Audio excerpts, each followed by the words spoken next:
Hola, soy Mica Urdines, periodista especializada en derechos humanos. Durante los últimos 5 años recorrí el país junto a Hambre de Futuro para conocer las historias de los niños más olvidados. En este podcast voy a hablar con amigos y con distintos referentes sociales sobre lo que vi y lo que aprendí. Porque conocer la realidad nos ayuda a cambiarla.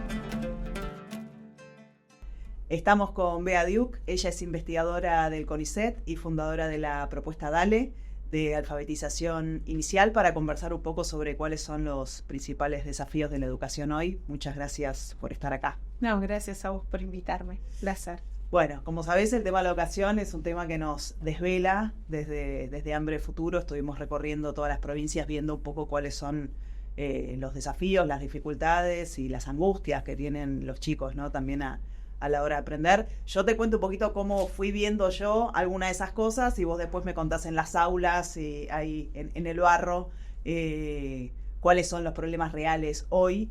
Mi sensación es que los primeros años había mucho más esfuerzo porque los chicos fueran al aula, ¿no? Y que todos los esfuerzos, la ley de obligatoriedad, ¿no? Y como muchas propuestas y políticas para retener a los chicos, para ir a buscarlos, para que estuvieran en las aulas. Y bueno, y si los chicos estaban en las aulas, más o menos estábamos salvados, ¿no? Como ese era el objetivo. Y después lo que empezamos a ver, más allá de que siempre hubo escuelas que estuvieron mejor que otras y que enseñaban mejor que otras, el problema era que los chicos iban al aula pero no aprendían, ¿no? Como este fenómeno de los chicos escolarizados analfabetos. Y eso los últimos años yo siento que fue como una bomba que con la pandemia terminó de explotar, ¿no? Y ahora el problema es cómo hacemos para que los chicos, más allá de que, bueno, siempre hay alguno que no va y hay que tratar de recuperar, aprendan en las aulas. ¿Es así? ¿Qué fue pasando? ¿Qué pasó en el medio? Sí, es así. Lamentablemente lo que cambió creo que es, no sé si es la magnitud del problema, pero sí el reconocimiento. Digamos, cuando yo empecé hace 15 años, ni yo sabía la magnitud que tenía el problema. Sabía que había algunos chicos, porque cuando trabajábamos en las aulas siempre veías a 2 o 3 que se iban quedando atrás, que no avanzaban.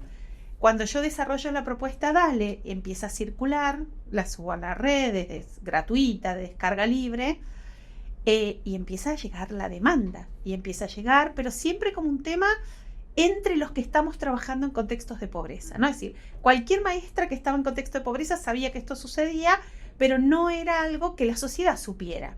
De hecho, cuando yo decía, los chicos no saben leer, me decían, no, entienden poco. Le digo, no es que entienden literal poco. No saben leer. No saben lo que está escrito en la página. Y no es que no leen textos, no leen una palabra. Y la verdad es que la reacción era de mucha sorpresa, es decir, la Argentina no se piensa así. Pero DALE, el primer programa, el que le dio nombre a todo esto, es un programa para chicos y chicas, pensado especialmente chicos y chicas en contextos de pobreza, que están en la escuela pero no aprendieron a leer y escribir. Y lo que DALE propone a través de formación y de materiales para los chicos y para docentes es un trabajo 2 veces por semana, durante 25 minutos, un adulto con un niño o niña, 2 a lo sumo, para hacer un trabajo muy ajustado a lo que esa nena necesita, al nivel en el que ese nene está.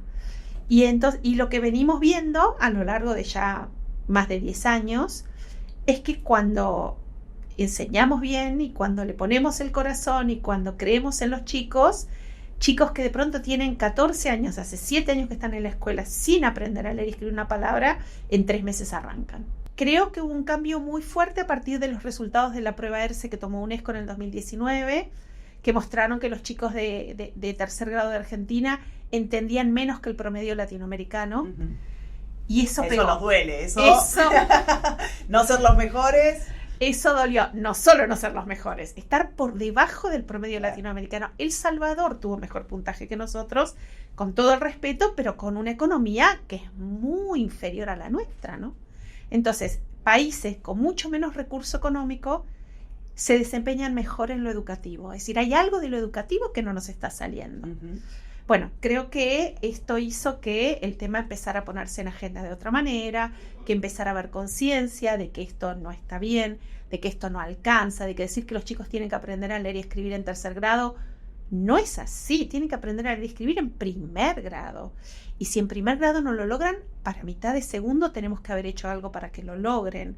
Nos hemos relajado. Bueno, no importa, bueno, no pasa nada. Y no es verdad. Es un tiempo. Cada uno. Y el tiempo no llega nunca, porque pasado cierto tiempo en la escuela ya no está alfabetizando. ¿Y entonces quién ayuda a esos chicos? Sí, me ha pasado encontrarme con un montón de profesores, quizá de otras materias, ya en la secundaria incluso, que te dice, yo recibo a chicos, yo doy geografía, yo recibo a chicos que no saben leer y escribir. ¿Qué hago? O sea, empiezo yo con el mame, o sea, ¿cómo hago yo para que ese chico aprenda lo que yo le quiero enseñar? Y además mucho oral, ¿no? Porque ni siquiera... Sí. Además, hay todo un aprendizaje que viene con el poder leer, aunque se lea poco fuera de la escuela, pero si se lee en la escuela, digo, realmente hay un desarrollo del vocabulario, un acceso a otro tipo de lenguaje que estos chicos están totalmente afuera. Entonces, cada vez es más difícil y más larga la distancia. Y entonces, bueno, creo que con ese problema silencioso tuvo que ver que Dale creciera como creció y se desparramara como se desparramó, ¿no? Porque los educadores sentían la necesidad y hubo un boca a boca, digo, básicamente. A mí una vez me recomendaron el Dale. Me dijeron, no, vos lo que tenés que hacer. Hay un programa re interesante que se llama Dale. Dije, gracias. Qué buen dato. Sí, circuló, tiene como vida propia. Digo, para mí es como muy, muy conmovedor enterarme de lugares a los que nunca fui, que no conozco, no sé que existen, y donde el Dale tiene una presencia importante. La verdad es que es muy lindo eso. ¿Qué le pasa a un chico que no puede aprender? A mí me pegó mucho una historia, un chico Ramón en Formosa, en Las Lomitas, de 13 años, que estaba ya en la secundaria y que le pedí que me mostrara la carpeta y la carpeta estaba perfecta, toda con una letra muy linda, copiada, completa el día de hoy. Entonces le dije, a ver, contame, mostrame qué aprendiste hoy. Y no pudo leer nada, ni de su propia letra. Entonces yo le digo, pero entonces, si esto... Me dijo, yo solo copio lo que ponen en el pizarrón. Y entonces yo decía, claro, como, viste, empezás a entender las dinámicas del aula, como, ¿qué pasa? Este chico desde sala de 5 fue al colegio, va, abre, copia como si fuera un dibujo lo que pone la maestra y después se vuelve a su casa, ¿no? Como, y vos tenías que ver la angustia de ese chico de decir, mi sueño es aprender a leer. 13 años, ¿no? Como eso, historias, sensaciones, cosas de chicos que te hayas cruzado. A ver, es muy impresionante ver el sufrimiento, ¿no? La verdad es que los chicos sufren mucho porque además se lo autoatribuyen, piensan, a mí no me da la cabeza, es la frase típica, yo no sé, yo no puedo aprender, piensan que hay algo mal en ellos, con lo cual esto hace un daño a la autoestima que es enorme. Yo siempre digo que llegan a Dale así los chicos y se van así, digamos, ¿no? Porque es como un florecer cuando aprenden, cuando se dan cuenta que pueden aprender. Yo siempre me acuerdo, siempre cuento la anécdota de un chico que fue la primera vez que yo vi, un chico de 11 años que solo conocía la E, ni las vocales pudo reconocer, estaba en 5º grado. Y el Dale implica mucha conversación con los chicos, ¿no? Entonces, claro, lo fuimos conociendo. El chico era de una capacidad intelectual, digamos, porque era de la periferia de un pueblo chiquito en el norte argentino, y entonces el chico no es que llevaba las ovejas al cerro, además comerciaba con ovejas, entrenaba caballos de carrera, sabía qué caballo iba a ganar porque él los había entrenado, es decir, tenía un despliegue social increíble y solo había aprendido la E. Y entonces, bueno, hablamos mucho de su trabajo con los caballos y demás, y en el curso del año que trabajamos con él aprendió a leer y escribir. Yo vuelvo al año siguiente, le digo, ¿y qué tal tus caballos? Y me mira así, ¿no? Como agrandado. ¡Ay, vos siempre con los caballos! Y me dio una emoción, ¿no? Porque el mensaje era, ya estoy bueno, del porque otro pueden lado. soñar mucho más grande. Exacto. Ya no soy ese chico que tenía que trabajosamente o que tenía un mundo limitado a esto. Ahora sé leer y escribir, ¿no? Es muy impresionante lo que eso produce. chicos con que les costó un montón y que vos los veías en el recreo sentaditos en un rincón, porque esto afecta a todos, estar en la escuela y llegar al año siguiente y escuchar los gritos y decir, no puede ser él, y está ahí en los gritos en el recreo con todos los demás. Hay algo tan doloroso en no saber leer y escribir, tan doloroso, que impacta muy fuerte en quien se sienten que son, ¿no? Y cuando eso cambia, digamos, cuanto antes mejor, porque no llegan a sentir el sufrimiento, pero al mismo tiempo los más grandes son los que te pueden verbalizar lo que les pasó, ¿no? Una educadora me decía que un chico de 6º grado le dijo, ¿cómo esto no llegó antes a mí? Ay, mi amor. Claro, con mucho registro, ¿no? No era yo, Claro. era esto, que me necesitaba que me dieran esto. Y además los chicos se frustran, abandonan, ¿no? Porque imagínate, ¿cuánto tiempo pueden sostener ahí la voluntad, la angustia? A mí siempre me decían, bueno, es que viene poco. Y yo le decía, pero ¿qué ¿A qué viene? Claro, digamos, si yo fuera a un lugar desde hace 5 años donde no logro aprender ni lo básico, y sí que voy a ir poco. No tengo ganas de ir. Se vuelven increíblemente talentosos en esto, como lo que vos contás, ¿no? En disimular, en que no se note. Aprenden el rol de alumnos como nadie. Yo me acuerdo una vez de ir a hablar con la maestra de una nena de 3º y, claro, la nena era la ayudante de la maestra. Otros roles. Impresionante, al punto que la maestra no sabía que ella no sabía leer y escribir. Esto también tiene que ver con escuelas donde hay muy poca escritura espontánea, muy poca producción de textos, entonces no hay mucha situación donde realmente los chicos tengan que poner esto en juego, entonces no se nota. No se nota, ellos logran esconderlo, pero el sufrimiento está. Además no hay nada más mágico que cuando el chico aprende algo, ¿no? Como lo que se genera ahí, esa luz, esa potencia. Me acuerdo otra historia en Paso del Sapo en Chubut, Dylan, uno de los chicos, 8 años, y él decía, no me enseñan bien en la escuela. Ay, no. Y él te decía, y que tuvo el registro y empezó a ir al programa Dale con Cáritas, y que en un momento le decía a la seño, pude ir a Esquel y leer los carteles. Wow. La primera vez que él entendió, tipo, pare, doble, esto, lo otro, ¿no? Como, por eso es mucho más que aprender a leer y escribir, es manejarte en un lugar, totalmente, ¿no? Poder defenderte, bueno, las cuentas, la plata, ¿no?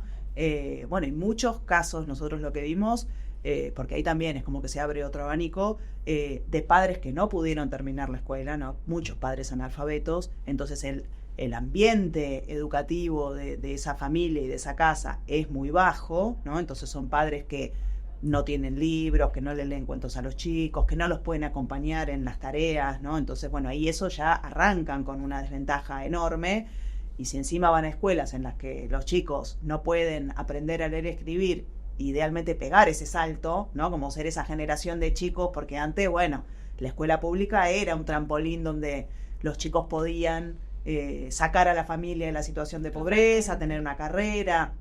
Hoy pensar que un chico de esos contextos vulnerables a los que vamos nosotros con el programa pueda terminar una carrera universitaria, bueno, es como un recorrido, no te digo imposible, pero que tienen que aparecer un montón de cosas y que se tienen que solucionar un montón de cosas para que eso sea posible. Sí, encontrar apoyos, porque es solos no pueden. Es una tarea titánica, es una tarea titánica.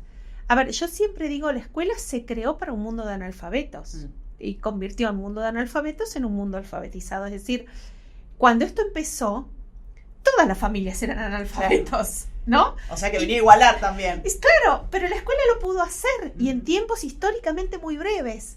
Entonces, ¿se puede? Sí. Lo que pasa es que hay que ajustar la escuela al contexto. Creo que uno de los grandes problemas es que no miramos a la escuela en esos contextos y no le damos, el sistema no le da el apoyo y la posibilidad de acomodarse que se necesita cuando uno trabaja con una población que viene con mucha menos experiencia. Encima en la Argentina, en los últimos 30 años, hemos tenido metodologías muy armadas en torno a hogares muy alfabetizados. Claro. Y entonces, dando por sentado que los chicos vienen de hogares alfabetizados y que ya con una base que no tienen. Y si no, con la idea de que si yo reproduzco en el aula lo que pasa en un hogar altamente alfabetizado, mágicamente los chicos van a aprender olvidándose que el chico en un hogar altamente alfabetizado lleva 5 años viviendo en ese hogar. Entonces pretenden que las maestras hagan en un año lo que en los hogares sucedió a lo largo de 5. Claro que no puede salir bien. Entonces, tenemos que entender que para estos chicos la enseñanza tiene que ser otra. Digo, a los demás también les vendría bastante bien, sí, digamos, pero especialmente para estos chicos, si la enseñanza no es sistemática, planificada, organizada y atendiendo al conocimiento básico, la escuela los deja fuera, con el drama de que se lo autoatribuyen. Claro. Entonces, tenemos ahí una situación que creo que también explica por qué el DALE, tantos educadores tomaron el DALE, porque esto genera mucha angustia en los chicos, pero también en quienes los educan. Bueno, obvio, es otra frustración, ¿no? También, Es no tremendo. saber cómo. Digamos, si para algo somos maestras, es para enseñar a leer y escribir.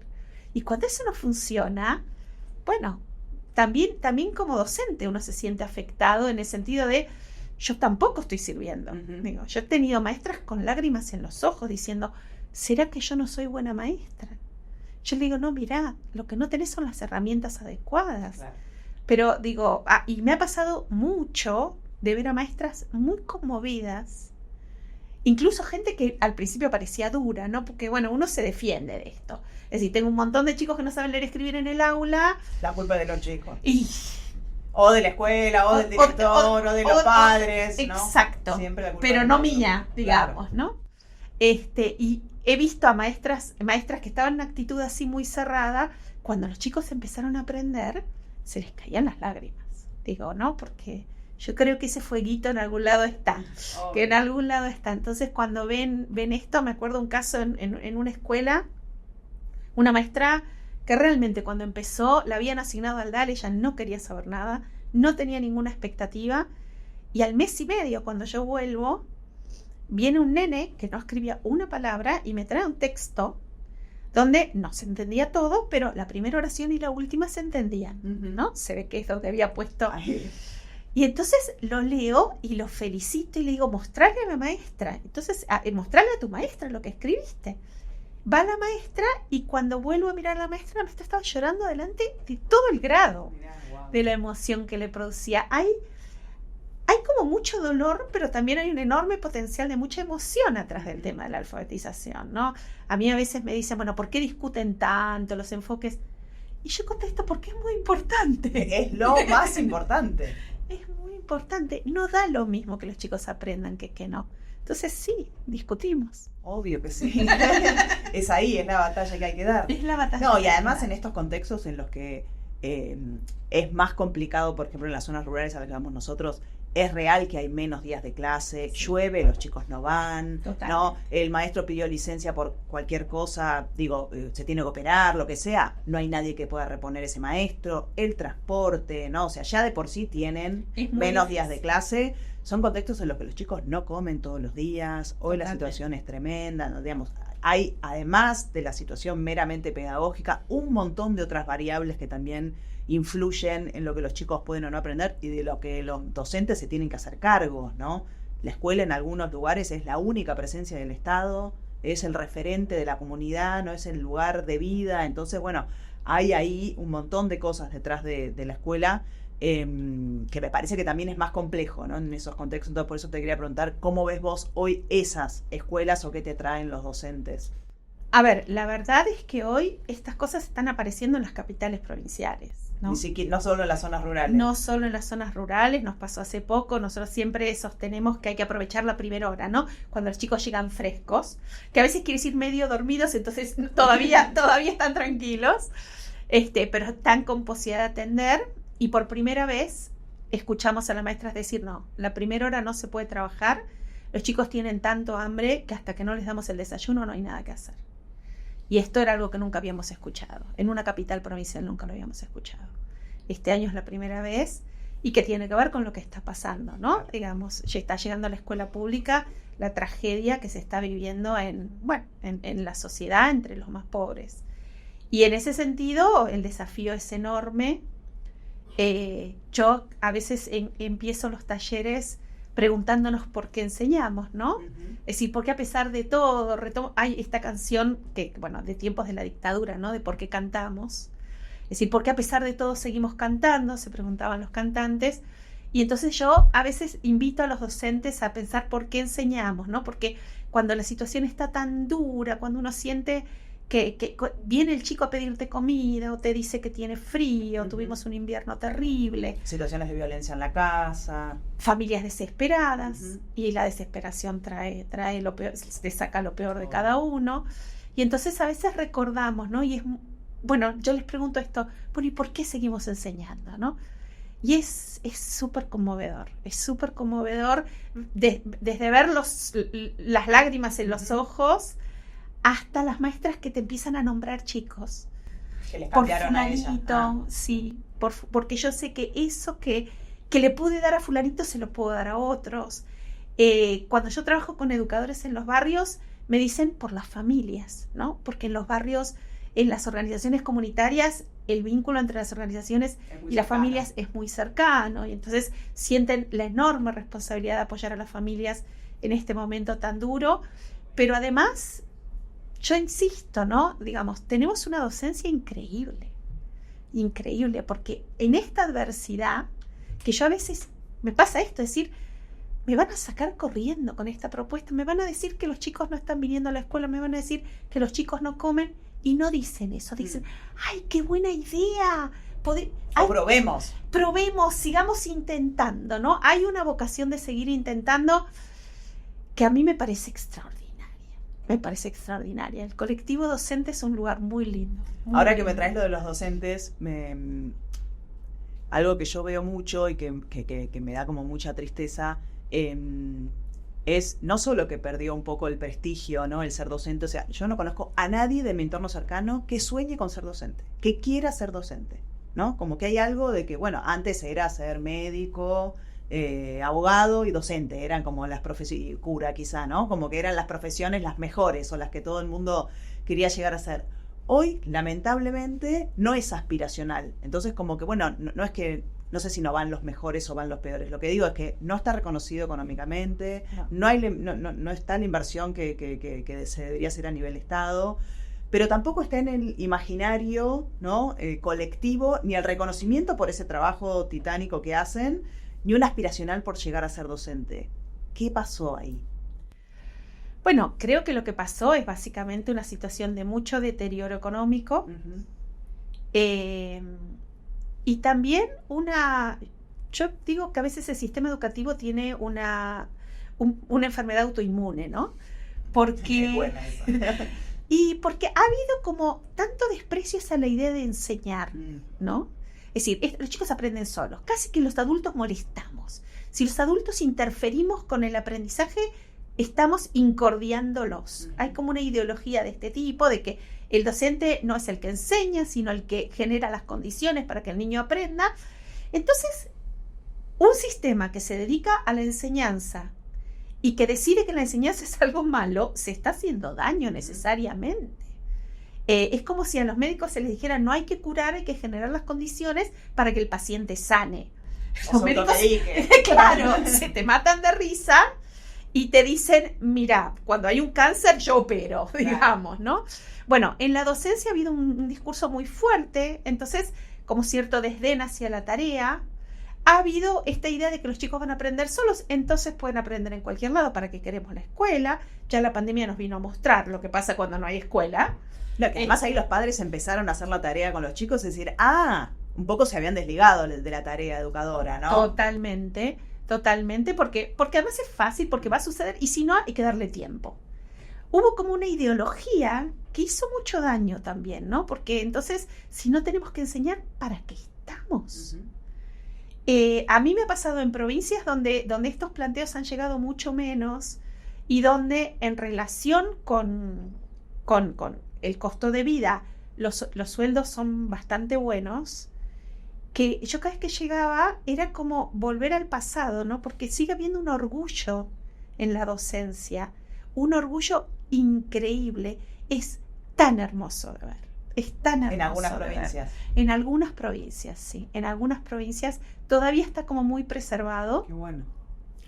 Y entonces, porque en realidad respecto de otras posibilidades en la sociedad, ser docente sigue siendo económicamente incluso bastante... No, también eso se ve en el respeto que tienen, ¿no?, los chicos en el aula, las dinámicas que se dan, ¿no? Bueno, ahora el tema del celular, bueno, si empezamos a hablar de las pantallas y la tecnología, hablando de las amenazas a la educación, digo, no solo los chicos, vos vas a las aulas y están así, el docente hablándole al aire, y después otras dinámicas que yo también pienso en relación a las pantallas. Digo, antes, no sé, el chico leía solo a la noche o la madre le leía un cuento, Sí, ¿no? se acabó. Eso, bueno, hablando del clima educativo, ¿no? Como un montón de estímulos que antes estaban y que hoy la pantalla, que por supuesto puede ser un medio para que el chico aprenda y hacer, ¿no?, un montón de programas y cosas que pueden ser interesantes desde la pantalla para que el chico aprenda, pero en los hechos se usa para otra cosa, ¿no? Sí, lo que pasa es que, a ver, creo que hay varios temas ahí. Uno es que las pantallas en la sociedad avanzaron mucho más rápido que en el sistema educativo. Hay países donde todas las escuelas tienen conectividad y entonces se puede usar el recurso de la pantalla para la educación. En las escuelas argentinas no hay conectividad en las aulas, es decir, en las escuelas a las que asiste la mayor parte de la población. Entonces, no son un recurso, Son una distracción. son un problema. Porque, digamos, uno podría decir, vamos haciendo una educación que las integre, pero para eso hay que tener dispositivos y conectividad. Las escuelas argentinas no tienen ninguna de las dos cosas, ¿no? Porque las últimas entregas de dispositivos fueron hace mucho tiempo. Se rompieron, no se arreglan. Y son dispositivos delicados. También es cierto que uno, cuando recorre el interior, se da cuenta de que hay pueblos donde llegaron las computadoras. Ahora, no hay nadie que las sepa arreglar, ¿no? Porque eso también viene mucho más atrás. Hay escuelas que tienen computadoras y no tienen conectividad, como si, bueno, no tienen luz. No tienen conectividad. Vos decís, pero el sinsentido. O se rompe una computadora y no hay quien lo arregle en 100 kilómetros a la redonda, no hay nadie que la sepa arreglar. Entonces el carrito va perdiendo y llega un momento donde la maestra no puede usarlo porque hay tres pibes. Claro, exacto. Es decir, eso requiere una inversión sostenida, de procesos que en la Argentina vienen muy lentos porque además, de todas formas, hay una parte de la población que en realidad tiene poco contacto con la pantalla, ¿no? Esto también es importante. Es decir, esta preocupación por la pantalla es de algunos sectores en algunos lugares, en otros lugares no es cierto. Lo vimos en la pandemia, cuando nos decimos, bueno, en todas las casas hay un celular, sí, pero a veces hay uno para 7 hermanos. Entonces, el tiempo... Que hay uno que no soporta determinadas tecnologías, Además, ¿no? Entrar a algunas plataformas. Además, o no hay conectividad. Es decir, también hemos visto que no es tan fácil el tema de generalizar propuestas digitales en las escuelas argentinas porque, bueno, tenemos esta limitación. En la escuela pública del país no tengo números, los hemos buscado, no los encontramos, pero lo que vemos, la experiencia, trabajamos hoy con 8.500 docentes y lo que viene es, no hay mucha posibilidad de usar estos recursos en la escuela, ¿no? Entonces, es un problema que algunos no tienen, pero porque tienen tantos otros. Claro, aparece más tarde. Claro, que llegarán cuando se generalice más. ¿Cuál dirías vos que es la principal urgencia hoy para atacar en las aulas? A ver, hay una urgencia que no tiene que ver con lo estrictamente didáctico, que tiene que ver con los chicos en las aulas bien alimentados, ¿no? Esto hoy es la urgencia, es la urgencia. Creo que se están haciendo esfuerzos en términos de alfabetización, se están haciendo esfuerzos, pero como todo gran esfuerzo, primero se lo apropian quienes tienen mejores condiciones. Entonces hay que seguir yendo hacia los La desigualdad educativa sigue. Sigue siendo, ¿no? Y tenemos que seguir pensando y pensando más qué hacemos en esos sectores, ¿no? Mirarlos muy especialmente y generar soluciones para esas poblaciones, con la cabeza muy abierta, ¿no? Porque cuando hay otra realidad se necesitan otras respuestas. Bien, la última, ¿qué te da esperanza? Las ganas de aprender de los chicos y las ganas de enseñar de las maestras, básicamente. Sí, eso es increíble. Eso sigue en tanto. Pero sí. Cuando un chico uno le enseña, cuando el chico se da cuenta que está aprendiendo, son imparables. Nosotros vemos docentes que hacen un trabajo, digamos, donde la escuela es una celebración, ¿no? Donde realmente hay alegría dentro de esas escuelas, y estoy hablando de todos los contextos, bueno, que está ahí la esperanza, en ese encuentro maravilloso entre la docente con ganas y los chicos con ganas. Sí, eso sigue estando. Digo, y tenemos que aprender a mirarlo y ayudarlo y a potenciarlo, ¿no? Muchas gracias por venir. Muchas gracias a vos, Mica.